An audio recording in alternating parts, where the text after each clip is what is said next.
Fala pessoal, eu sou Mais Enem. No nosso encontro de hoje, a gente vai conversar um pouquinho sobre a questão operária durante a Primeira República. Bom, é sabido que durante o primeiro período republicano, nós vamos ter alguns impulsos de desenvolvimento industrial aqui no Brasil. Esses impulsos, em grande parte das vezes, eles eram respostas a demandas geradas por transformações no ambiente externo.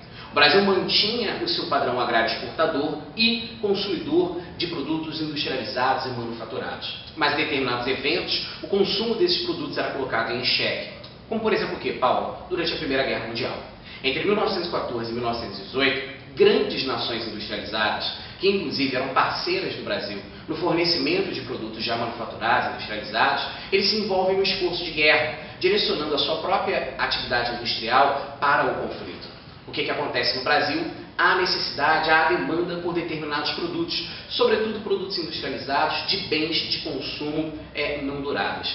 É nesse cenário que a gente vai ter uma determinada expansão fabril, principalmente nas áreas mais urbanas do país, localizados no eixo Rio, São Paulo, Belo Horizonte, em que a gente vai ter a construção aí de fábricas, a gente vai ter a construção de pequenas indústrias que responderiam a essas demandas. Se eu tenho um crescimento das atividades fabris industriais, por conseguinte, eu também vou ter um crescimento das atividades operárias de representação. E durante o período da Primeira República, principalmente até 1922, a principal expressão do operariado brasileiro era a expressão anarco-sindicalista.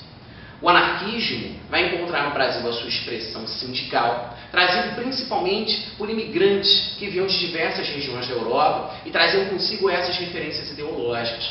É interessante perceber que essa atuação anarco-sindicalista ela vai gerar eventos importantíssimos, como greves gerais que vão acontecer, por exemplo, em 1917, no início da década de 20, mas a atuação anarco-sindicalista era, de certa forma, eclipsada na década de 20, a partir de 1922, com a criação do Partido Comunista do Brasil, primeira denominação do PCB.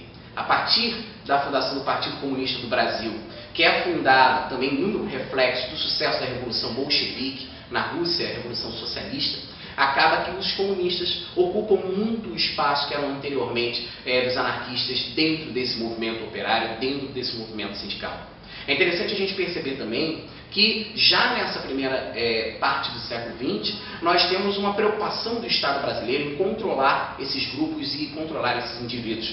Nós temos, por exemplo, uma lei da primeira década, que é uma lei chamada Adolfo Gordo, que é a primeira lei que nós vamos ter envolvendo aí a extradição de imigrantes. Se você tivesse naquele cenário um imigrante que fosse pego e envolvido em movimentos políticos, em movimentos de contestação, a sua pena máxima poderia ser extradição para o seu país de origem, ou seja, ele seria obrigado a deixar o país. O movimento operário ele vai se reorganizar durante a década de 20, como eu disse, muito marcado pela atuação comunista.